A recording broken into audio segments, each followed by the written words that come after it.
सरस्वती नमस्तुभ्यं वरदे कामरूपिणी विद्यारंभं करिष्यामि सिद्धिर्भवतु मे सदा। दासन दिलवानी माता की जय। तत्वार्थ सूत्र ग्रंथराज की जय।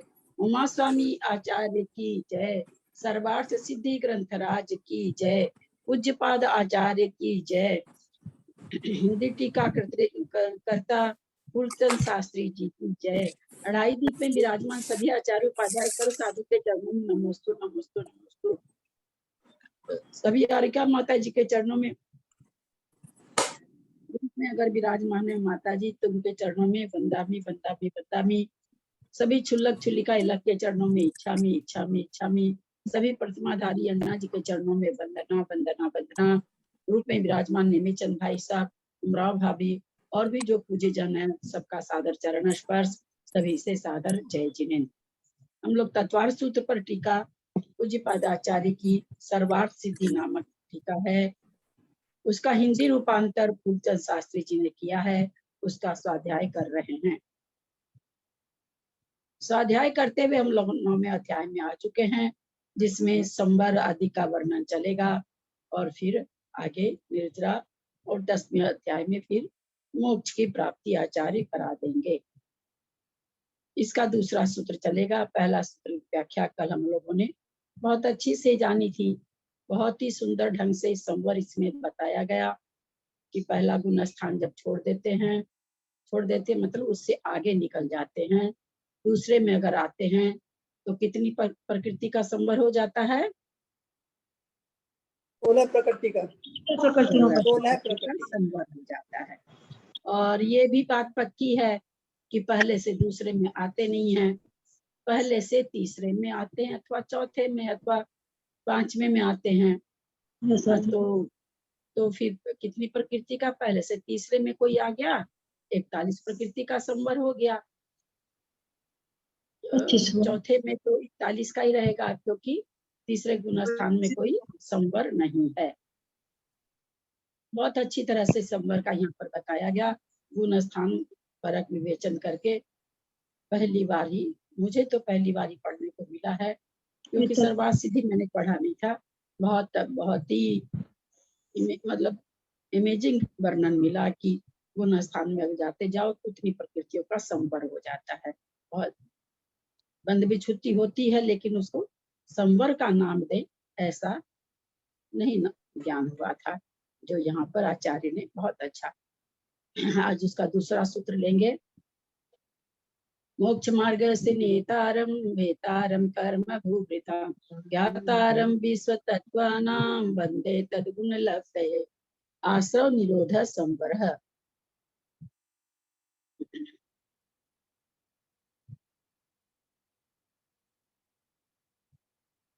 उक्तः संवरस्तद्धेतु प्रतिपादनार्थमाह।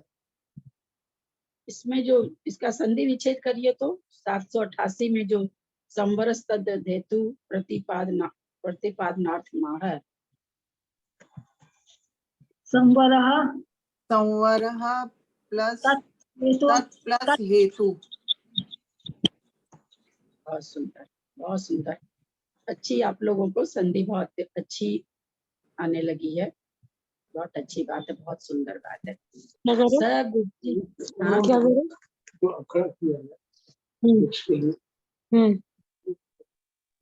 सुमन जैन म्यूट कर लेंगे, सुमन जैन।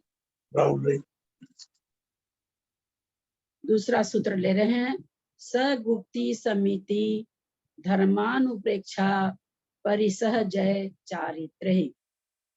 क्या चीज के लिए बता रहे हैं? संवर किस किस कारण से होता है, उक्तः कहा गया है, कह रहे हैं। संवरः तद हेतु, संवर उसका हेतु, प्रतिपादन अर्थम आह, प्रतिपादन का जो कारण है, प्रत्यय है, उसको कहते हैं। स का मतलब यहाँ संवर। सगुप्ती समिति धर्मानुप्रेक्षा परिसह जय चारित्र है। वह संवर गुप्ती से होता है, समिति से होता है, धर्म से होता है, अनुप्रेक्षा से होता है, परिसह जय से होता है और चारित्र से होता है।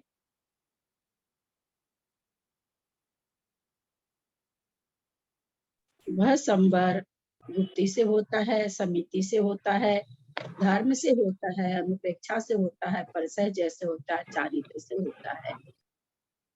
पहले सूत्र की व्याख्या करते हुए आचार्य हम लोगों को मतलब क्या कहें, जिसको बहुत बड़ा ढाढ़स दिया कि अगर हम चौथे गुण स्थान में हैं तो हमारे 41 प्रकृति का संवर हो गया।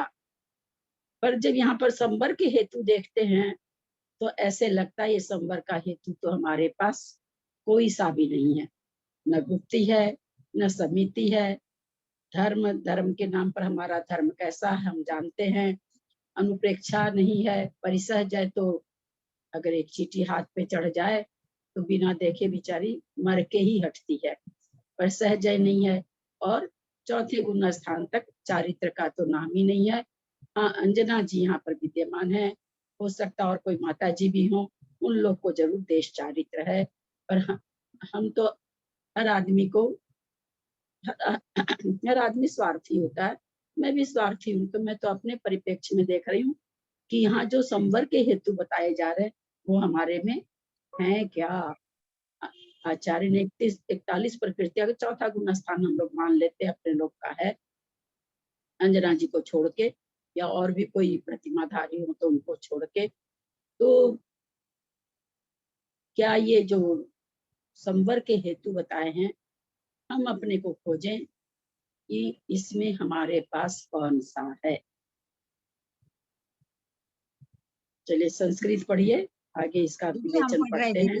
हम पढ़ रहे यतः हाँ, पढ़िए। संसार कारणादात्मनो गोपनम भवति सा गुप्तिः प्राणी पीड़ा परिहारार्थम सम्यगयनम समितिः इष्टे स्थाने धत्ते इति धर्मः शरीरादीनां स्वभावानुचिन्तनम अनुप्रेक्षा क्षुधादि वेदनोत्पत्तौ कर्म निर्जरार्थम सहनम परिशः परिशहस्य जयः परिशय जयः चारित्र शब्द आदि सूत्रे व्याख्यातार्थः एतेषां गुप्त्यादीनां संवरण क्रियायाः साधकतमत्वात् करण निर्देशः संवरोऽधिकृतोऽपि स इति तत्शब्देन परामृश्यते गुप्त्यादिभिः साक्षात् संबन्धानार्थः किं प्रयोजनम् अवधारणार्थं स एष संवरो गुप्त्यादिभिरेव नान्ये नोपएनेति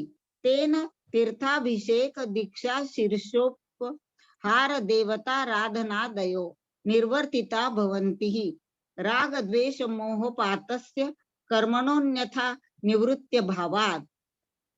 प्रणाम दीदी, प्रणाम। नीचे से अभी जो पढ़ा है विजया जी ने, नीचे से दूसरी लाइन गुप्त आदि भी रेवह, इसका संधि विच्छेद करें। गुप्त आदि भी रेवह, गुप्ति आदि भी एव। आदि भी कौन सा वचन और कारक है?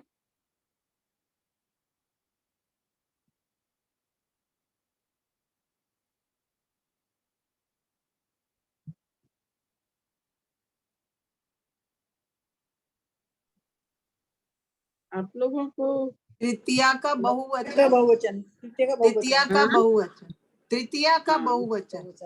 हाँ, इतना देरी नहीं लगना चाहिए, क्योंकि जो अपना तृतीया है, चतुर्थी पंचमी है, इसका बहुवचन एकदम अलग सा है ना। सप्तमी का बहुवचन एकदम अलग सा है। वो ईकार की मात्रा थी ना, आदि तो थोड़ा सोचने में टाइम लगेगा। गुप्ति से है ना, कारक देखने के लिए तो उसका लास्ट वर्ण पर ध्यान रहना चाहिए ना। लास्ट वर्ण क्या है तो भी है ना। लास्ट वर्ण में कारक की विभक्ति रहती है, तो इसलिए लास्ट वाला देखना चाहिए। आदि से मीनिंग से, कारक मीनिंग से नहीं निकलता है क्या? जैसे गुप्ति से तो तृतीया से नहीं, गुप्ति से है, गुप्ति से पंचमी भी हो सकता है, तृतीया भी हो सकता है, तो पंचमी की विभक्ति तो आदि भी है नहीं, है ना। पंचमी तो जुदा के हिसाब से हो जाता है ना, जो पृथक होता है। जुदा के हिसाब, जुदा यहाँ जुदा, और ये आपके सामने गुप्ति हल्का सा शब्द है, तो आप यहाँ लगा पा रहे हो जुदा है कि क्या है। और सब जगह तो नहीं लगता ना सरिता जी, तो अपने को मीनिंग थोड़ी, उसका कारक पता करने के लिए तो कारक की विभक्ति याद होनी चाहिए, और कारक की विभक्ति याद होने से कारक पता होगा, कारक पता होगा तो हम उसका हिंदी कर पाएंगे। हिंदी से कारक नहीं जाना जाता, कारक से हिंदी जानी जाती है, क्योंकि यहाँ हल्का है तो आप जान लिए, है ना, जहाँ शब्द भारी होगा तो नहीं जान पाएंगे। चलिए, जिसके बल से संसार के कारणों से आत्मा को गोपन अर्थात रक्षा होती है, वह गुप्ती है। गोपन है ना, गोपनीय। अपने लोग जैसे लेते हैं ना, वो मंत्री लोग शपथ लेते हैं, बोलते हैं ना उसमें, बिना उचित कारण के मैं देश की सुरक्षा की बात को, रक्षा से संबंधित बात को किसी के सामने बोलूंगा नहीं, गोपनीय रखूंगा, है ना। तो लेते हैं वो लोग जो सौगंध लेते हैं तो उसमें बोलते हैं, तो गोपनीय, तो गोपन का यहाँ पर एक अर्थ दिया उन्होंने, रक्षा होती है, वह गुप्ती है।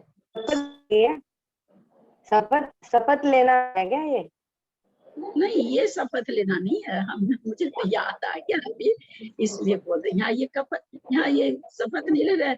और अगर आप जैसे ये लगते से थोड़ी सी, ये तो इनका तो गुप्ती वास्तव में तो एक प्रकार की शपथ ही है कि मैं अपने मन वचन काय को चंचल नहीं होने दूंगा, है ना, एक प्रकार से शपथ है इंदिरा जी।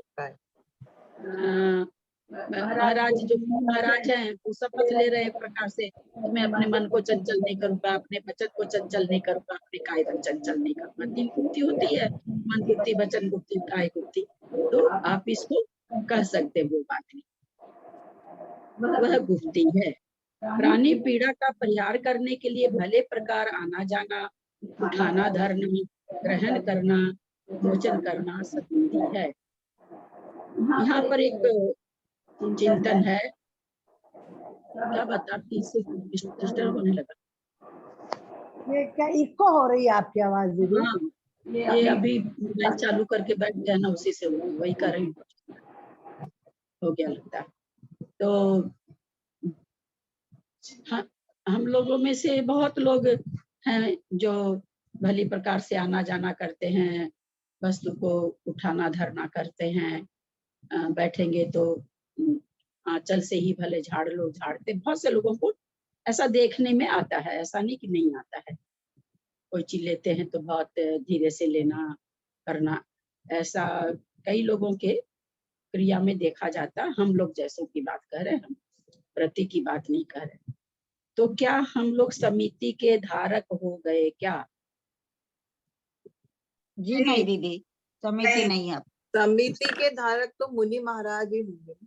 मुनि महाराज ही होते हैं। तो हम लोगों को ये करना चाहिए कि नहीं?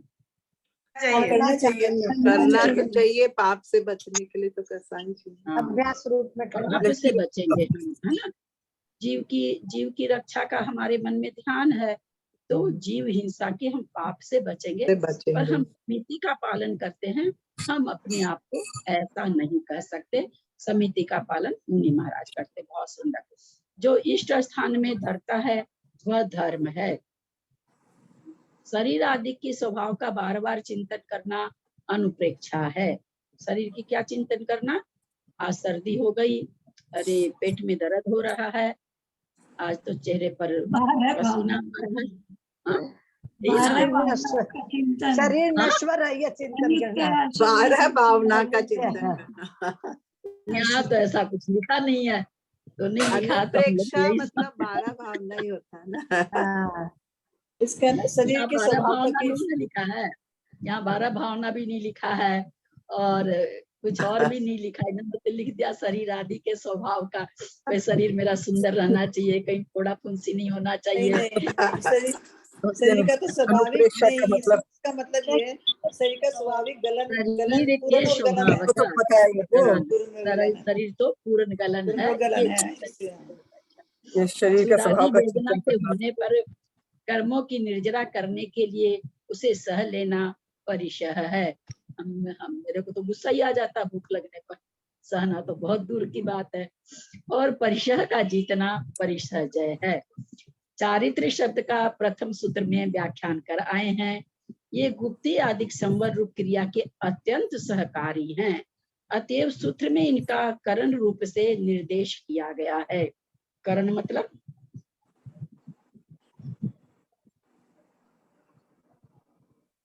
परिणाम लेंगे या इंद्रिय लेंगे? करण यानी परिणाम भी, इंद्रिय भी करण। यहाँ करण के हिसाब में, यहाँ से करण रूप में मतलब जैसे जिसके द्वारा होता है, करण यहाँ पर कारण रूप से तृतीय है, उसके द्वारा होता है। संवर का अधिकार है, तथापि गुप्ती आदि के साथ साक्षात संबंध दिखाने के लिए सूत्र में उसका सह इस पद के द्वारा निर्देश किया है। इसका क्या प्रयोजन है? समाधान अवधारणा करना इसका प्रयोजन है। याची कह रहे हैं इस सूत्र में उसका सह इस पद के द्वारा निर्देश किया है। गुप्ती आदि के साथ अच्छा संवर का अधिकार है, तथापि गुप्ती आदि के साथ साक्षात संबंध दिखाने के लिए इस सूत्र में उस सह इस पद से निर्देश किया। यहाँ पर संवर के लिए आया है। इसका क्या प्रयोजन है? समाधान अवधारणा करना इसका प्रयोजन है। यथा वह संवर गुप्ती आदि के द्वारा ही हो सकता है। अवधारणा करना मतलब जिसके कारण होगा, जिसके आधार से होगा। तो कहते हैं वह गुप्ती कैसे, वह संवर कैसे होगा? तो गुप्ती आदि के द्वारा ही संवर हो सकता है, अन्य उपाय से नहीं हो सकता। इस कथन से तीर्थ यात्रा करना, अभिषेक करना, दीक्षा लेना, उपहार स्वरूप सिर को अर्पण करना, देवता की आराधना करना आदि का निराकरण हो जाता है। क्या कहना चाह रहे हैं कि जब ये बात आ गई कि वह संवर कैसे होता है, गुप्ती समिति धर्म परिचय चारित्र आदि से होता है, तो इससे कहते हैं ये इस सूत्र से इन चीजों का निरोध हो, क्या नाम है, सो विरोध हो गया, यानी निषेध हो गया। क्या चीज का निषेध हो गया? कि भाई कोई सोचे तीर्थ यात्रा करने से संवर हो रहा है, अभिषेक करने से संवर हो रहा है, दीक्षा लेने से संवर हो रहा है, उपहार स्वरूप सिर को अर्पण करना संवर हो रहा है, देवता की आराधना करना संवर हो रहा है। इसका अपने आप ही निराकरण हो गया, क्योंकि जितनी क्रिया यहाँ पर बताई गई है, न तो उसमें गुप्ती है, न उसमें समिति है, न उसमें धर्म है, न उसमें परिसर्जय है, न उसमें चारित्र है। क्योंकि राग देश और मोह के निमित्त से ग्रहण किए गए कर्म का अन्यथा भाव नहीं किया जा सकता। पूजा करते हुए संवर तो हो ही नहीं सकता है। क्यों नहीं हो सकता? पूजा करते हुए या पूजा करने से पुण्य का आश्रय तो हो ही रहा है। जहाँ आश्रय है वहां संवर हो नहीं सकता है। तीर्थाटन करने जा रहे हैं, भगवान का दर्शन वहां कर रहे हैं, तीर्थ यात्रा कर रहे हैं, तो पुण्य का आश्रय कर रहे हैं, इसलिए संवर हो नहीं सकता। अभिषेक करने से पुण्य का संचय होता है, गुप्ती संवर हो नहीं सकता। दीक्षा लेना, जबकि दीक्षा लेना एक प्रकार से देखा जाए तो संवर ही है, लेकिन यहाँ पर तो दीक्षा लेना को भी चूंकि प्रवृत्ति रूप चीज हो गई, निवृत्ति रूप चीज नहीं हुई। जो संवर होता है वो निवृत्ति रूप परिणाम से होता है, तो इसलिए यहाँ पर दीक्षा लेना में भी उनका यह भी एक पुण्य का ही कार्य है। उपहार स्वरूप सिर का अर्पण करना, देवता की आराधना करना आदि का निराकरण हो जाता है, क्योंकि राग देश मोह के निमित्त से ग्रहण किए गए कर्म का अन्यथा अभाव नहीं किया जा सकता। तो संवर का मतलब तो यही हुआ ना ललिता जी की जो कर्म उदय में आ रहे हैं उनको आने से रोकना, वो संवर कहलाता है ना। आश्रव को रोकना संवर कहलाता हाँ, आश्रव को रोकना मतलब वही कर्म आने के पहले उसको मतलब तप से और से उसे वो कर दो। नहीं कर्म से तो निर्जरा होती है। आप हाथ पैर बांध के मतलब रस्सी से बांध के नहीं, एकदम समाइक में बैठ गए। जैसे मुनि महाराज, अपने लोग का तो उदाहरण देना एक प्रकार से मतलब गलत हो जाएगा। मुनि महाराज समाइक करने बैठे हुए, उस समय उनके संवर हो रहा है, कोई कार्य नहीं कर। हमेशा संवर निवृत्ति रूप होता है। वो थोड़ी होगा कि कर्म उदय में आ रहा उसको हम रोक लिए। अब वो संवर, अब वो समाइक में बैठे हैं और उस समय मान लीजिए उनके किसी भी तरह की तकलीफ हृदय में आनी थी, अथवा उनके पैर पर बिच्छू चढ़ गया, अथवा जैसे अपने लोग कहते हैं ना शांति सागर महाराज जी के सामने सांप एकदम फनफला के बैठा हुआ था, ऐसा ऐसा बहुत सारी चीज शांति सागर जी के बारे में तो बहुत सारी चीज अपने लोग को जानने को मिलती है, और फिर भी वो विचलित नहीं होते हैं। तो उस समय उनका संवर हो रहा है। तो संवर कर्म के कर्म को आने से रोकने का नाम संवर है। उदय में आ रहा उस कर्म के फल को नहीं भोगना, यहाँ संवर नहीं। आप फल आप नहीं भोग रहे हैं, उसमें रुचि नहीं ले रहे हैं अथवा अरुचि नहीं ले रहे हैं, तो उससे नया कर्म बंध नहीं होगा, और वही नया कर्म बंध होना ही आश्रम है। तो संवर के भेद इनके कितने, इनके भी 57 ही होते हैं ना संवर के? 57 ही होते हैं। 57। तीसरा सूत्र ले रहे हैं, संवर निर्जरा हेतु विशेष प्रतिपादनार्थ मात्र। आगे क्या बता दिया, आश्रव निरोध संवर, फिर संवर होता कैसे वो बता दिया। अब उसके बाद संवर के बाद निर्जरा का प्रकरण आ रहा है। तपसा निर्जरा च, तपसा निर्जरा च, तपसा तप से निर्जरा होती है, च का मतलब संवर भी होता है, तप से निर्जरा भी होती है, और च का मतलब यहाँ पर संवर भी होता है। कैसे होता है, किस हिसाब से होता है, आचार्य हमें कुछ बोल रहे हैं क्या? कोई संस्कृत पढ़े? पढ़ रही हूँ। तपो धर्मन्ते भूतमति प्रत्युचिते उभय साधनात् ख्यापनार्थ संवरम प्रति प्राधान्य प्रतिपादनार्थम च ननु च तपो भूज्ञान निष्ठम देवेंद्रादि स्थान प्राप्ति हेतुत्वामिव पगमात् तत्कथम निर्जराम शादीति नैष्टोष है। एक शाने कार्य दर्शनादेवनी यथाग्निरे कोपि विक्लेदन भस्मांगार प्रयोजन उपलभ्यते तथा तपो हृदय कर्म क्षय हेतु नित्यत्र को विरोध है। संवर हेतु स्वादा विद्विष्टाया युक्ते स्वरूप प्रति प्रत्यर्थ महा।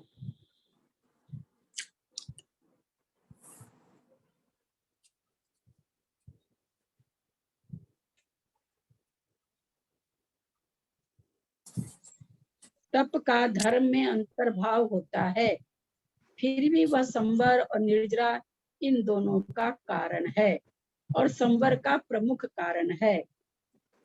यह बतलाने के लिए उसका अलग से कथन किया है। तप को शंका, तप को अभ्युदय का कारण मानना इष्ट है। अभ्युदय का मतलब बताएं, याद है क्या? अभ्युदय मतलब स्वर्ग, अभ्युदय संसार सुख के लिए आता है। वैसे संसार एक मिनट में नाम बोलूं वही बोलिए, क्योंकि मेरे को समझ में नहीं आ रहा। कोई सही भी बोल रहे होंगे तो मुझे समझ में नहीं आता है। चलिए, मंजू जैन दिल्ली बोलिए कि अभ्युदय मतलब वगैरह की प्राप्ति के लिए है। हाँ, स्वर्ग वगैरह की प्राप्ति के लिए, मतलब ज्यादा, मतलब संसार के सुखों की प्राप्ति के लिए अभ्युदय। निशा जी बोलिए तो। स्वर्ग की प्राप्ति, स्वर्ग आदि सुखों की प्राप्ति के लिए।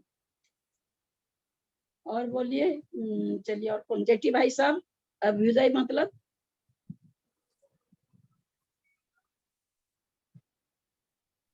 समझ में नहीं आ रहा है अभ्युदय मतलब क्या है।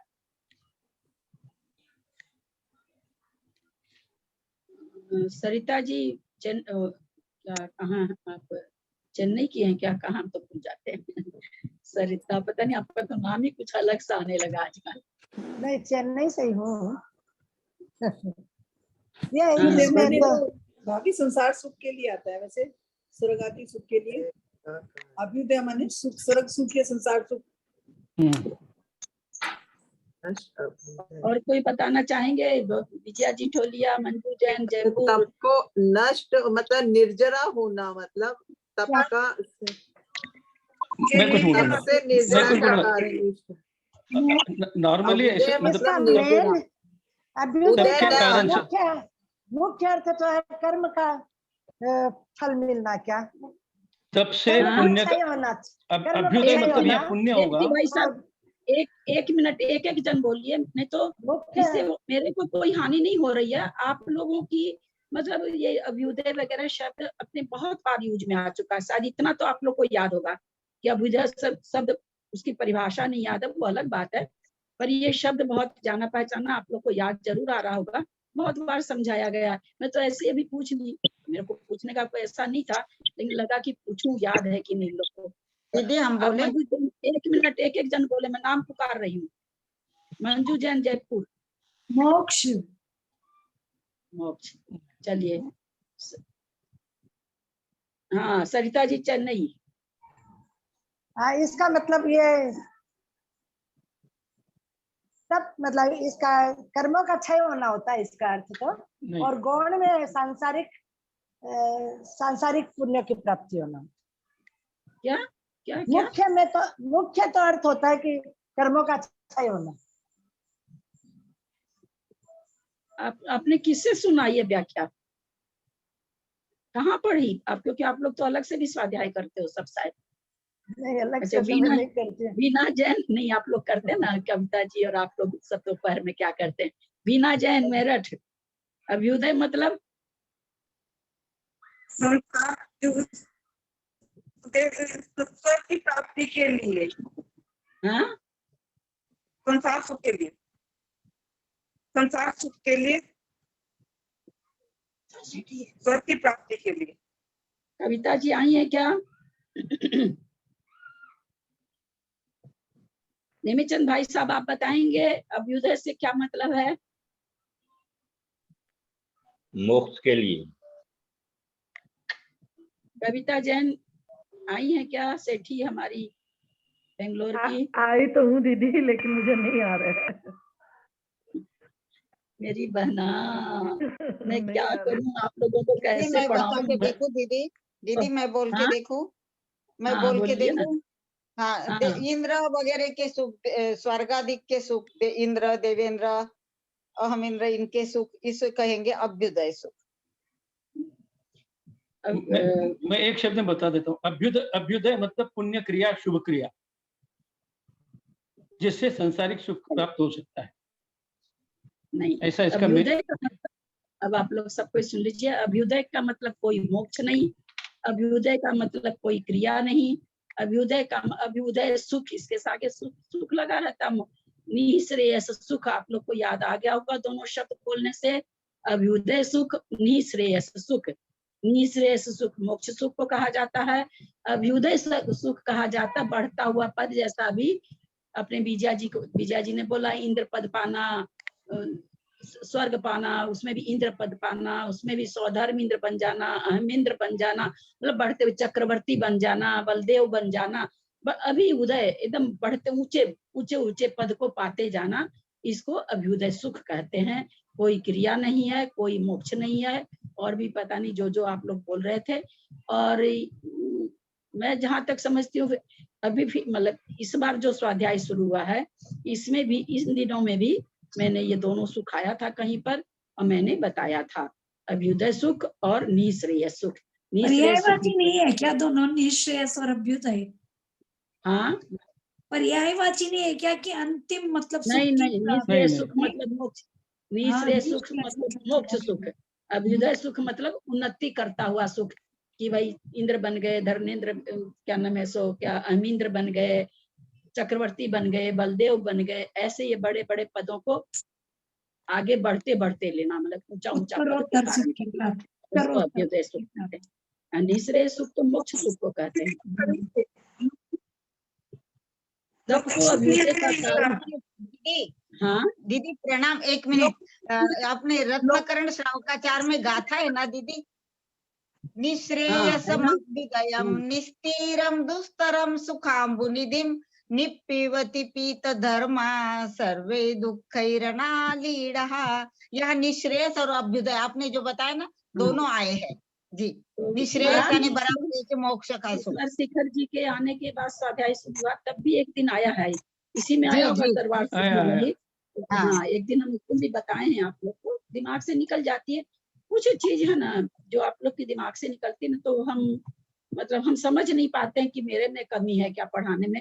जैसे ये सब शब्द हम उस समय आपके जैन धर्म को कुछ भी नहीं जानते थे, क ख ग घ आई कुछ नहीं जानते थे, लेकिन फिर भी शुरू बार जैसे ही अभ्युदय निःश्रेयस पढ़ा, बस उसी समय वो दिमाग में आ गया। हमको दोबारा उसको जानने की जरूरत ही नहीं पड़ी, क्योंकि कुछ अलग से शब्द रहते हैं, उनकी कुछ अलग सी परिभाषा रहती है ना, तो एक बार पढ़ते ही दिमाग में आ जाती है।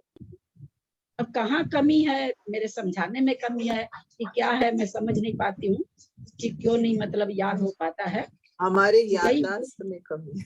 नहीं, याददाश्त की बात नहीं, कुछ चीजें याद होनी चाहिए, याददाश्त की तो है, परिभाषा वगैरह नहीं। जैसे सेम परिभाषा अगर बताओ किसी को, आज किसी भी शब्द की हम लोग परिभाषा नहीं कर पाएंगे, मैं भी नहीं कर पाऊंगी, किताबी परिभाषा थोड़ी कोई रट के रखता है, लेकिन किसी शब्द का अर्थ वगैरह ध्यान हो जाना चाहिए, क्योंकि वह देवेंद्र आदि स्थान विशेष की है ना, इसी में तो आ गया, देखिए प्राप्ति के हेतु रूप से स्वीकार किया गया है ना, देवेंद्र आदि का स्थान प्राप्त करने के लिए अभ्युदय सुख देखिए यहाँ दिखा दिया।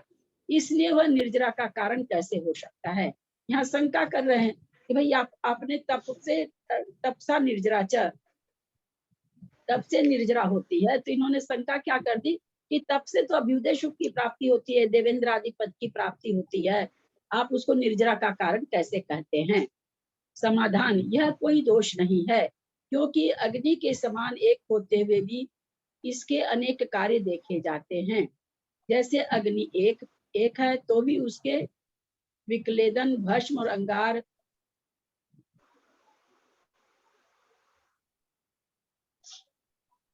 उसके विक्लेदन, भस्म और अंगार आदि अनेक कार्य उपलब्ध होते हैं, वैसे ही तप, अभ्युदय और कर्म क्षय इन दोनों का हेतु है। ऐसा होने में क्या विरोध है? कोई विरोध तो है नहीं, ठीक है, तप से कहते निर्जरा भी हो सकती है और अभ्युदय सुख भी प्राप्त हो सकता है, दोनों चीज हो सकता है, इसमें कोई विरोध वाली बात नहीं है। तो खिड़की बंद कर देते ना, पानी आ जाएगा अंदर। दीदी विक्लेदन माने अग्नि एक है तो भी उसके विक्लेदन माने उसका इफेक्ट अलग अलग। प्रॉपर अर्थ हम बिना देखे नहीं बता सकेंगे और युक्ति से भी अर्थ यहाँ नहीं निकल पा रहा है। अग्नि एक है तो भी उसके विक्लेदन, भस्म समझ में आ रहा है, अंगार समझ में आ रहा है, ये विक्लेदन से क्या कहना चाह रहे हैं युक्ति से भी नहीं निकल पा रहा है। जलती है तो उसके अलग अलग प्रकार होते हैं, उससे भस्म हो जाती है मिट्टी, अंगारे उठती हैं, ऐसा नहीं हुआ? मैं नहीं बता सकती, मेरे दिमाग में नहीं आ रहा विक्लेदन का मीनिंग।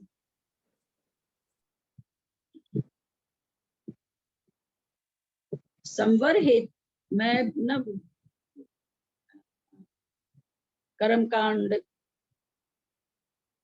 जीव कांड या सर्वार्थ सिद्धि या तत्वार्थ सूत्र, मैं कभी भी ना तुक्का मार की चीज बताने में विश्वास नहीं करती हूँ और मैं बताना भी नहीं चाहती हूँ। मुझे बहुत भय लगता है जिनवानी का, इसलिए जो चीज मुझे नहीं आती है मन ही संकोच कर देती हूँ कि अभी तो मेरे को नहीं आ रही है, मेरे पास की चीज नहीं है कि मैं तुक्का मारूं। अगर मेरे को पकड़ में आता तो यहाँ मेरे को कुछ भी थोड़ा भी पकड़ में नहीं आ रहा है, किसी भी तरह से नहीं पकड़ में आता। थोड़ा पकड़ में आता तो थोड़ा तुक्का लगा लेते, यहाँ मेरे को पकड़ में नहीं आ रहा है। मैं देख सकी तो कल बता दूंगी। दीदी नीचे में थोड़ा सा दिया है, नीचे के इसमें स्पष्टीकरण, नीचे कोपी विक्लेदन भस्मसाद भावा दीप्र, ऐसा नीचे एकदम नीचे इसी पेज पर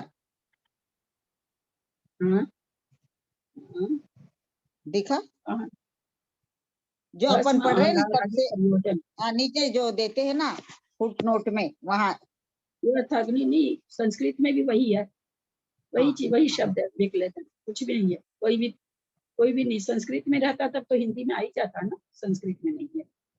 तो तीसरा सूत्र लेते हैं, कल कोशिश करूंगी बताने की।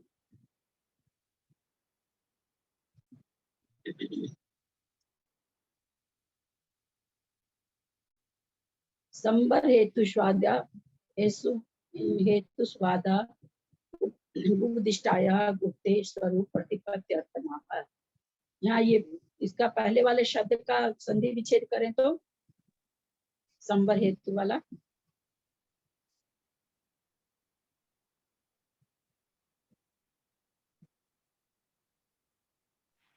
शब्द एक बार बोलिए ना।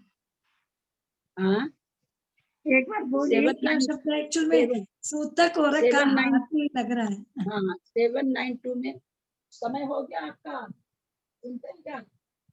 हाँ समय हो गया नहीं, क्या शब्द आप बोलिए ना एक बार। हाँ ये 792 में है ना संबर हेतु स्वागत। मेरा हाथ नहीं लग रहा, सूतक हो रखा है तो पकड़ नहीं पाई मैं, हाथ नहीं लग रहा है। जो जिनका हाथ लग रहा है वो बोले, आपका भी लगा, ठीक है। कोशिश कर रही हूँ दीदी मैं। संवर हेतुषु आदौ उद्दिष्टाया हाँ संवर हेतुषु आदौ उद्दिष्टाया। हाँ आदौ, ठीक है, बहुत अच्छा। सम्यक योग निग्रहो गुप्ति ही अब क्या इसका गुप्ति का बता रहे हैं कि गुप्ति क्या होती है अथवा गुप्ति किसको कहते हैं।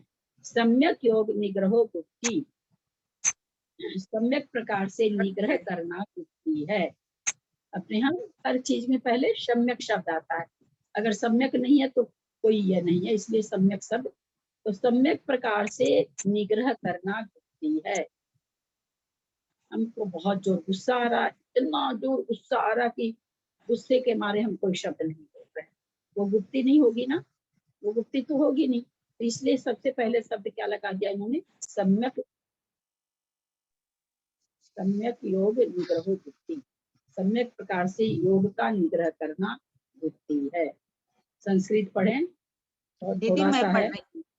योगो व्याख्यातः काय वांग मनः कर्म योगः इत्यत्र तस्य स्वेच्छा प्रवृत्ति निवर्तनम निग्रह विषय सुखाभिलाषार्थम प्रवृत्ति निषेधार्थ सम्यक विशेषणम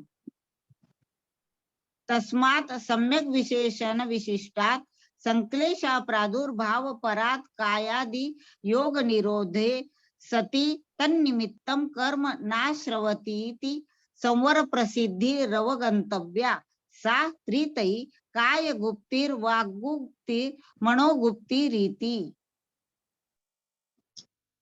प्रणाम। योगों का सम्यक प्रकार से निग्रह करना गुप्ति है।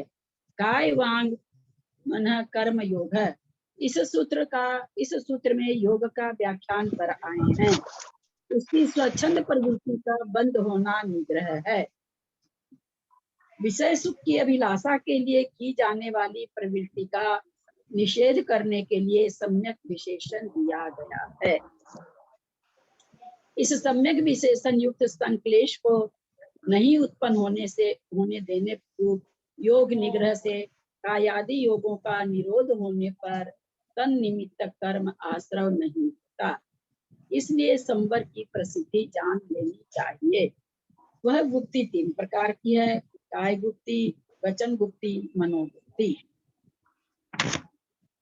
अब गुप्ति के पालन करने में अशक्त मुनि के निर्दोष प्रवृत्ति के प्रसिद्धि के लिए आगे का सूत्र कहते हैं। गुप्ति क्या है? गुप्ति को कहा जाता है निवृत्ति रूप परिणाम। समिति को कहा जाता है समिति प्रवृत्ति रूप परिणाम। प्रवृत्ति रूप समिति, ये प्रवृत्ति रूप परिणाम है। तो कहते जो मुनि महाराज निवृत्ति रूप परिणाम नहीं रख सकते हैं, गुप्ति को नहीं रख सकते हैं, तो उसके लिए आगे निर्दोष प्रवृत्ति के लिए प्रवृत्ति रूप परिणामों को आगे बता रहे हैं। इरिया भाषे स्नादान निक्षेपोत्सर्गः समितयः। इरिया भाषे स्नादान निक्षेपोत्सर्गः समितयः। इरिया भाषे स्नादान निक्षेपोत्सर्गः समितयः। इरिया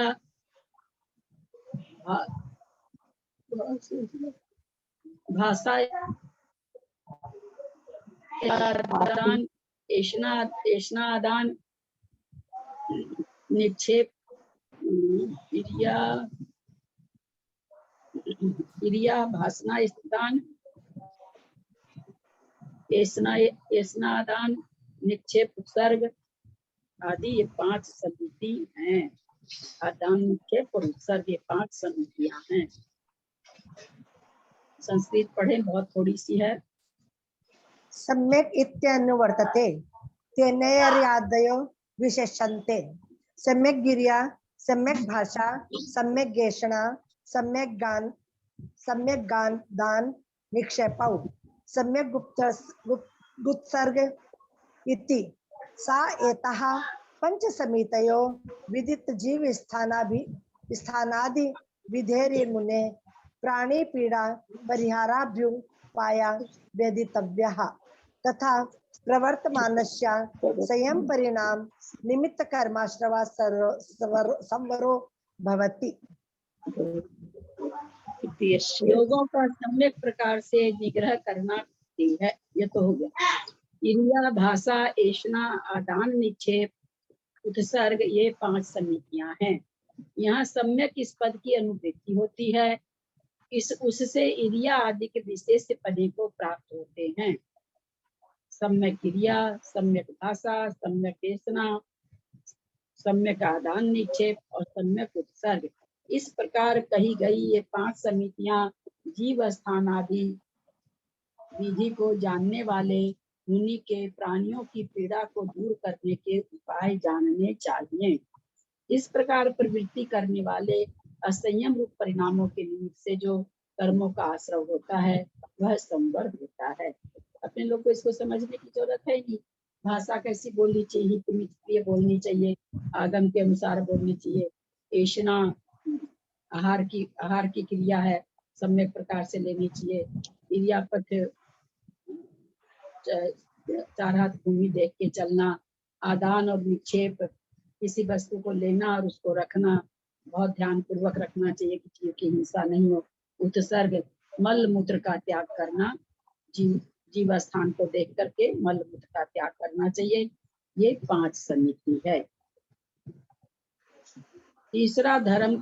तीसरा संवर का हेतु धर्म है। उसके भेदों को ज्ञान कराने के लिए आगे का सूत्र कहते हैं।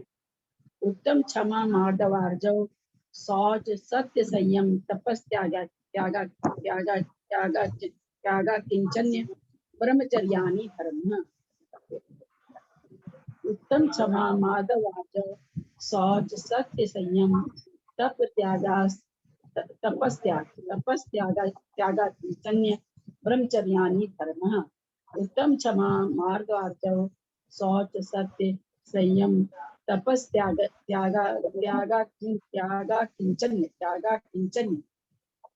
किंचन्य ब्रह्मचर्यानि धर्म। उत्तम क्षमा, उत्तम मार्दव, उत्तम आर्दव, उत्तम शौच, उत्तम सत्य, उत्तम संयम, उत्तम त्याग, किंचन्य, उत्तम ब्रह्मचर्य, ये 10 धर्म हैं। समय है क्या तो इसको पढ़िए, संस्कृत पढ़िए। हाँ,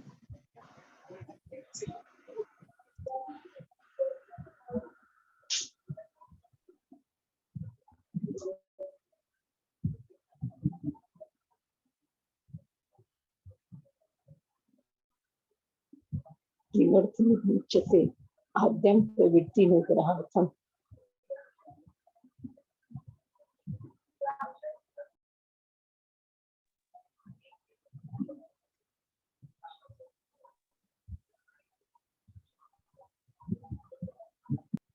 संस्कृत पढ़ना है क्या दीदी?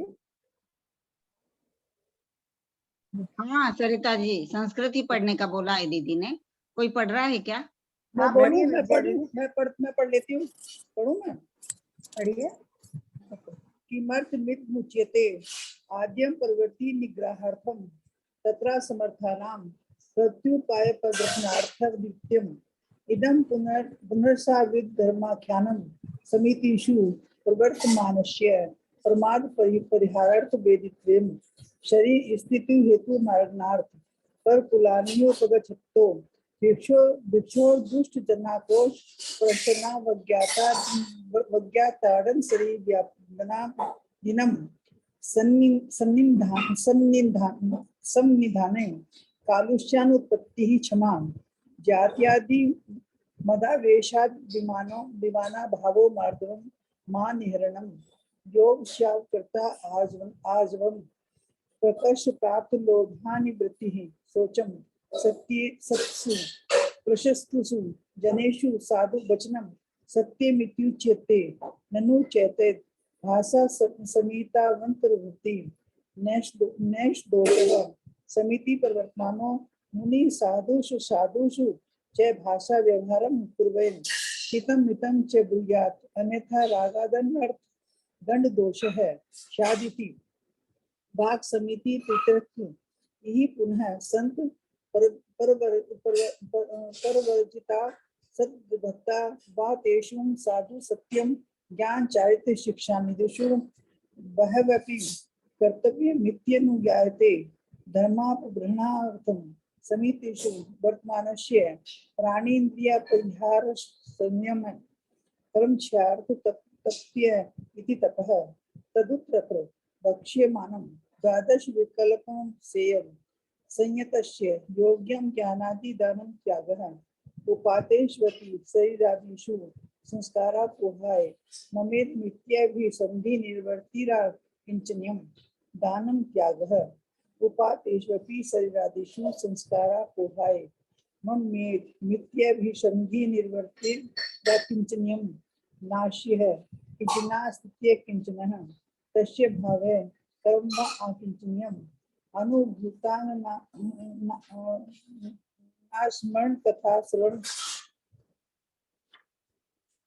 स्त्री संशक्त सेनाशना विवर्जनात् ब्रह्मचर्ये परिपूर्ण तिष्ठते स्वतंत्रवर्ती निर्वर्त्यर्थ वा गुरुकुल वासो ब्रह्मचर्यं दृष्ट प्रयोजन परिवर्जनात् मूर्त विशेषणं सान्यवं भाव्यमानानि ब्रह्म देश भाजिना स्वगुण प्रतिपक्ष दोष सद्भावना प्राणी हितानि संवर कारणानि भवन्ति अहं क्रोधात्मुत्पत्ति समाधि विशेष प्रतिनिकालनादि उत्तम तत्र कस्मात् मादि बलम्बते नान्यथा प्रवर्तते इत्युच्यते यस्मात् पिंड भक्त क्षमादि परिणते नात्महितै हितैषणा कर्तव्यः।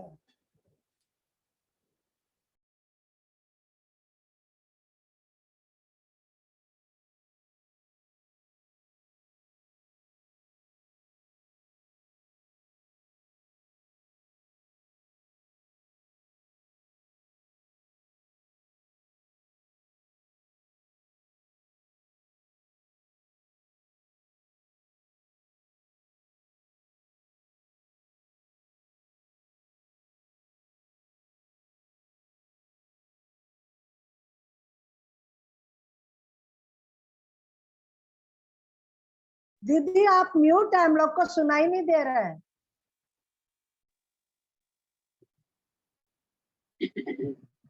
अग्नि का आया था ना विक्लेदन, विक्लेदन मतलब होगा पकाना किसी चीज को। विक्लेदन का मीनिंग होता है वैसे मुलायम करना किसी चीज को। तो यहाँ अग्नि मुलायम का मतलब है कि पकाती है। तो अग्नि के कार्य, एक अग्नि वस्तु को पकाती भी है, भस्म भी करती है, और अंगार माने अग्नि रूप से भी रहती है। अनेक तरह का कार्य हो जाता है। अंगार हो करके जला भी सकती है, प्रकाश भी करती है, भस्म भी कर देती है किसी चीज को। और विक्लेदन मतलब पकाती भी है, भोजन पकाती है ना, वही पकाना। हाँ, इसका पकाना भी कार्य यहाँ पर ये आएगा विक्लेदन मतलब। बहुत बड़ा है ये, कल ले लें इसको। कोई प्रश्न वगैरह ऐसे पूछना हो तो पूछ लीजिए, बहुत बड़ा है, पूरा एक पेज है। कल लेते हैं इसको। ऐसे कोई प्रश्न वगैरह कुछ हो, किसी भी समय का, क्लास का, कुछ का भी किसी के मन में कुछ हो। बहुत बार रहता है ना कई प्रश्न लोगों के मन में। हमारे बीना जी के मन में तो बहुत प्रश्न चलते रहते हैं। बीना जी को कई प्रश्नों का रहता है। तो ऐसा कोई प्रश्न है तो 2-4 मिनट ले सकते हैं, इसको आज नहीं लेंगे, बहुत बड़ा है।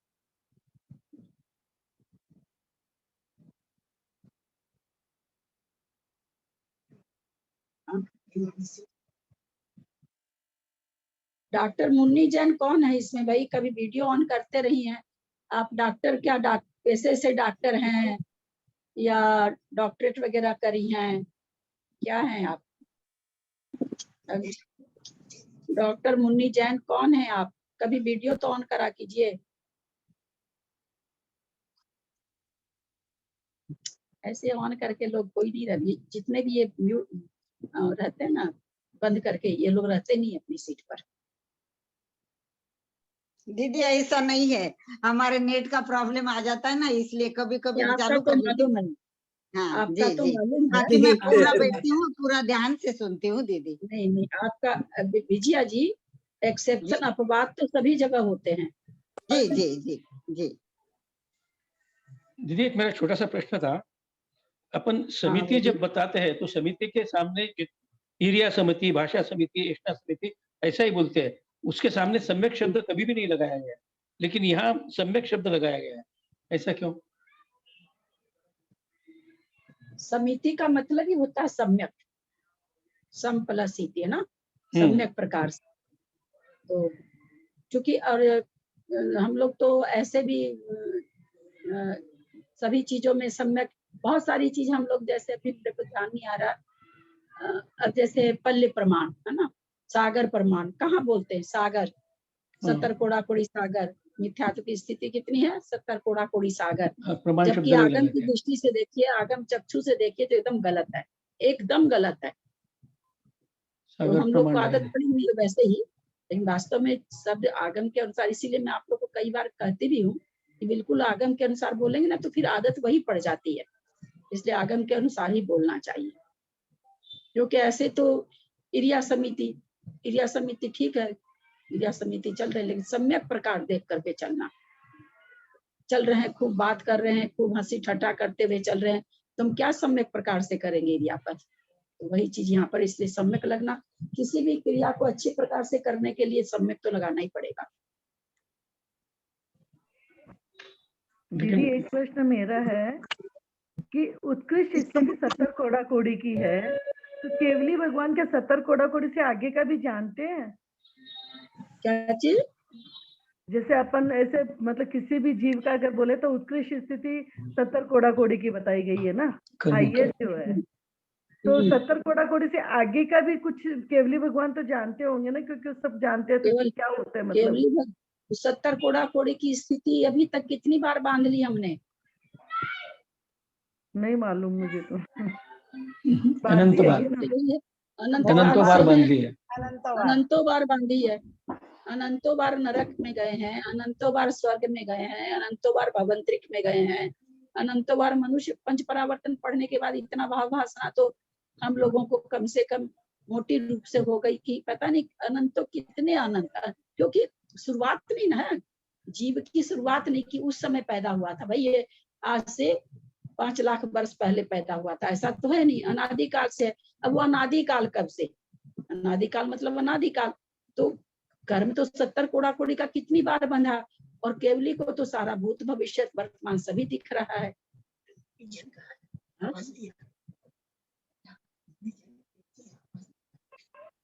आवाज नहीं आ रही है आप लोग को? आवाज नहीं आ रही है मेरी? आ रही है बिल्कुल ठीक, बहुत अच्छी आवाज आ रही है। वो मुन्नी जैन ने मैसेज दिया है, डॉक्टर मुन्नी जैन ने, कि मेरी आवाज नहीं आ रही। हाँ तो क्यों नहीं आ रही उनकी आवाज? वो म्यूट कर रखी होंगी, देखें, क्या पता मैं उनका तो भी म्यूट कर नहीं रखी हूँ मैसेज किसी को। हाँ ये देखें, मैं तो नहीं देखी, ये बोल रहे हैं आप म्यूट कर रखे हो अपने आप को, आप म्यूट को खोलो, आप म्यूट के बटन को आप टच करो तो हट जाएगा म्यूट पना। हाँ ये एक दिन और आई थी, हाँ आई थी एक दिन और। आप क्या चीज में डॉक्टर की हैं? बोलिए, टच करिए, आप तो डॉक्टर हैं तो आप तो जानते होंगे, उसको टच करिए ना, साउंड वाले को टच करिए, लाल लाइन जिसके ऊपर है उसको जरा सा हाथ से टच करिए, वो लाइन हट जाएगी। बाएं तरफ एक पॉइंट है ना, उसके ऊपर लाल धारी लगी हुई है, उसको टच करिए।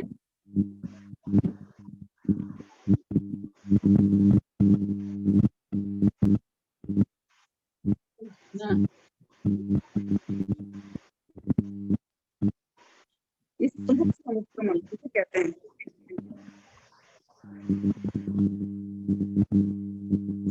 समझ रहे थे भाई, कविता जी ने कहा 70 कोड़ा कोड़ी से आगे का भी देखते। केवली भगवान तो अनादि से लेके जब जितना भी है भूत भविष्य तीनों, जब ऐसा है तीनों काल को देख रहे हैं ना वो। अब तीनों काल को देखते हुए जब अपने अलौकिक गणित में ये बात आई थी कि भाई तीनों काल देख रहे हैं, तो क्या मतलब, क्या भूतकाल कभी शुरू हुआ था क्या, या भविष्य काल कभी अंत होगा क्या? तो वहाँ क्या उत्तर आया था कि भाई जैसा है वो, शुरू नहीं हुआ, अनादि को अनादिवत देख रहे हैं और अनंत को अनंतवत देख रहे हैं, पर वो तो तीनों काल को देख रहे हैं। तो 70 कोड़ा कोड़ी तो बूंद भी नहीं है उसके सामने, है ना। 70 कोड़ा कोड़ी तो एक बूंद भी नहीं है। एक जीव के फ्यूचर को, जैसे मान लो मैंने 70 कोड़ा कोड़ी का कोई एक बंद किया और उसके आगे मेरा क्या होगा वो भी केवली भगवान मतलब जानते हैं, ऐसा मैं पूछना चाहती थी। हाँ बिल्कुल जानते, केवली भगवान तो जानते ही हैं, जानते हैं ये जीव तो हाँ कितने समय तक रुलता रहेगा, क्या रुलता रहेगा, भव्य है कि अभव्य है, दुरानुद्र तो व्यवहार राशि में आते ही नहीं है।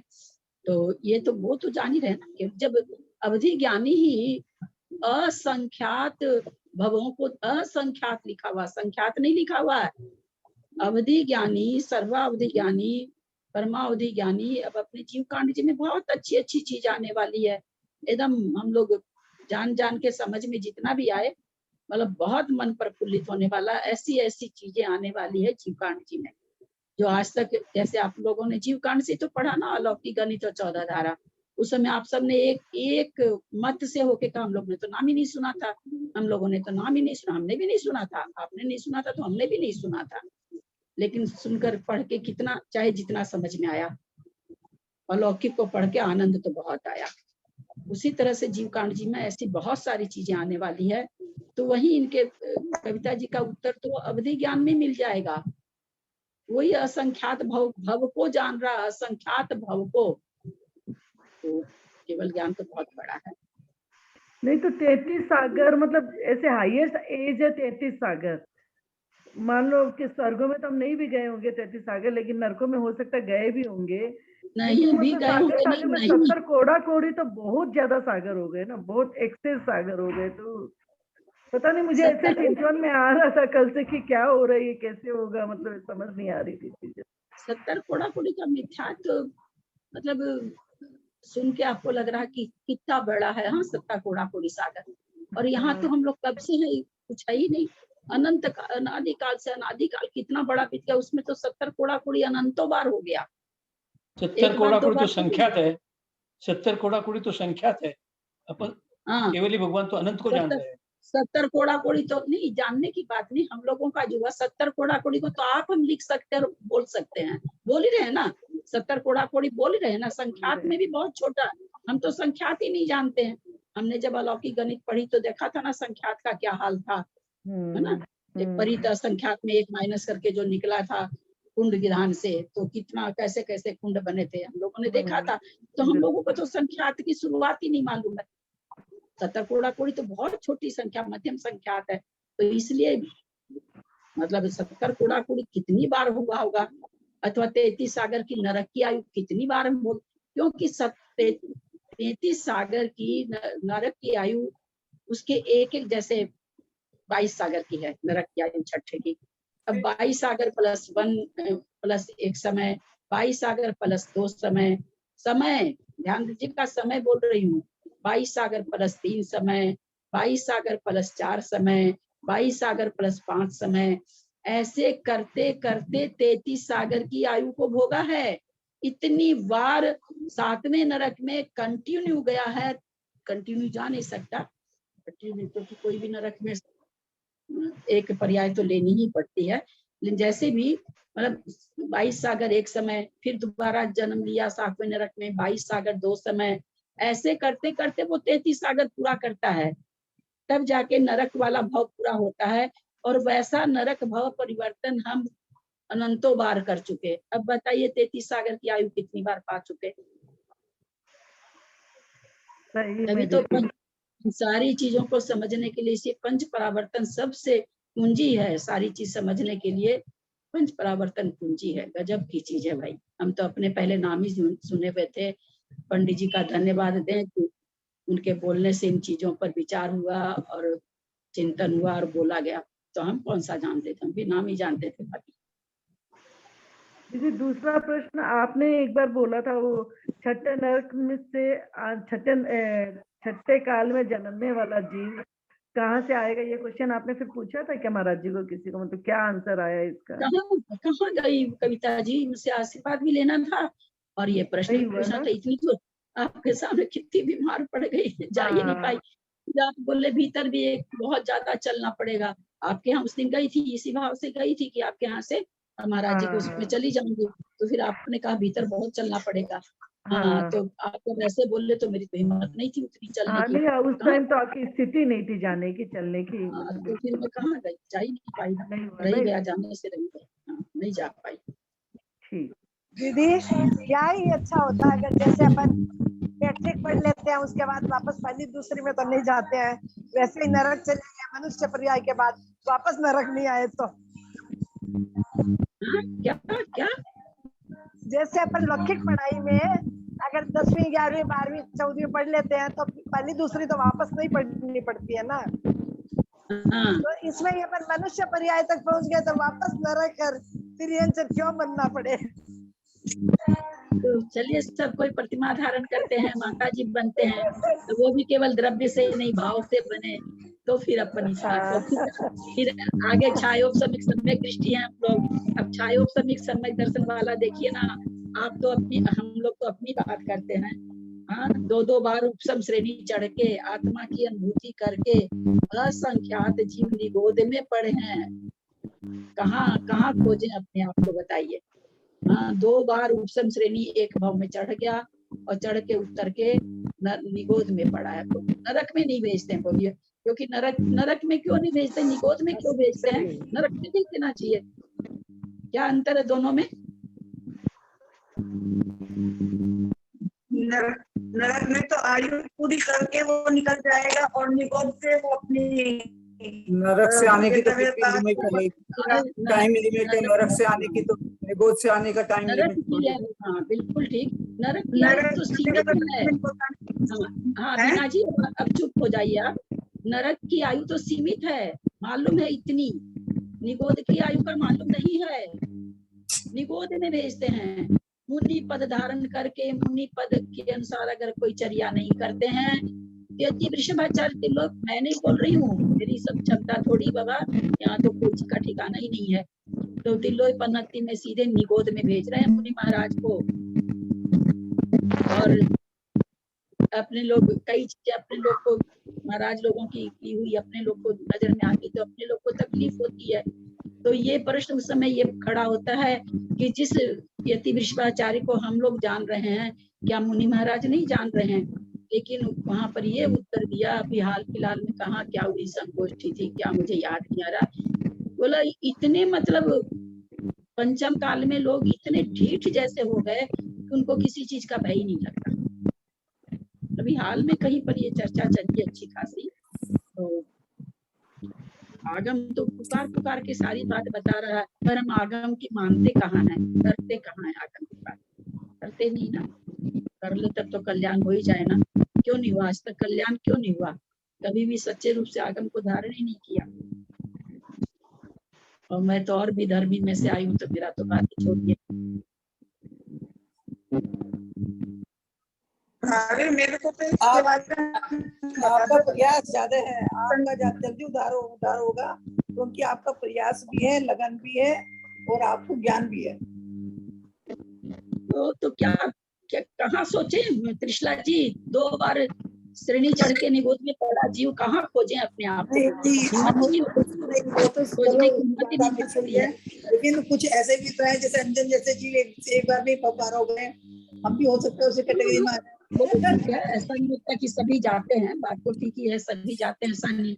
होने वाला का अंतर्मुठ में उत्तम श्रेणी चढ़ा उतरा, अगले अगले अंतर्मुठ में 56 श्रेणी चढ़ता और कल्याण हो जाता, वो भी चीज है। लेकिन थोड़ा सा मतलब यहाँ पर और कुछ नहीं, परिणामों की विचित्रता, परिणामों से, बाकी तो कुछ है ही नहीं।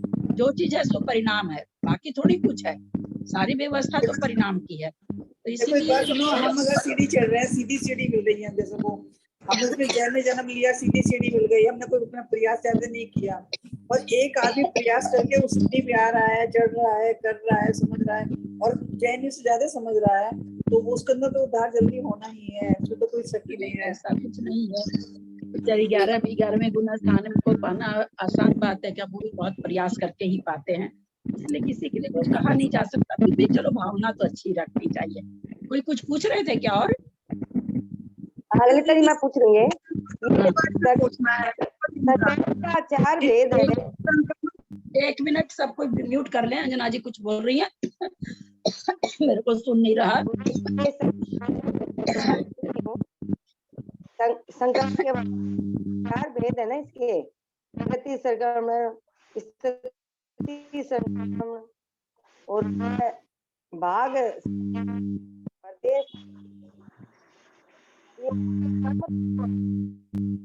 आपकी आवाज नहीं आ रही है, आप लोग को आ रही है क्या? नहीं आ रही, ठीक नहीं आ रही है, नहीं आ रही कुछ भी समझ में नहीं आ रहा है। नहीं आ रही है। भाभी मेरे को पूछना है, हाँ पूछिए। स्तूप संक्रमण मेरे को नहीं मिला, मेरे को समझ में नहीं आया किसे कहते हैं, जब पहले पढ़ा था किताब। स्तुभुक संक्रमण उसे कहते हैं कि उदयावली में समाये हुए निषेक उदय में आने के एक समय पहले वो बदल जाते हैं। जो प्रकृति उदय में रहती है उस रूप हो जाते हैं। जैसे साता का उदय चल रहा है, उदयावली में असाता वेदनी समाई हुई है, तो असाता वेदनी का उदय आना है, लेकिन हमारे साता वेदनी का उदय चल रहा है, तो वो उदय से आने के, उदय में आने के एक समय पहले साता वेदनी रूप बदल जाती है, उसी को स्तुभुक संक्रमण कहते हैं।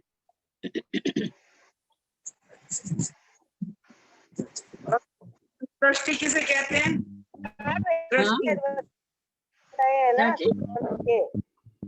दृष्टि किसे कहते हैं? चार भेद बताए हैं ना इसके संक्रमण। दृष्टि क्या चीज? एक मिनट बीना जी, अंजना जी कुछ बोल रही है, 1 मिनट। क्या चीज का 4 भेद बताए हैं? संक्रमण इनका क्या मतलब?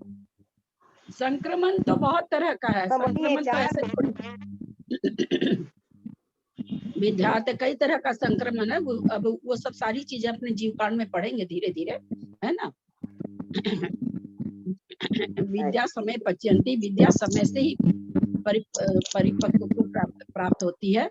हम लोग जीवकाल में ये सारी चीजें आने वाली है, टोटल चीज धीरे धीरे आने वाली है, हम लोग जीवकाल में जानेंगे सारी चीजें। दिलवानी स्तुति करें।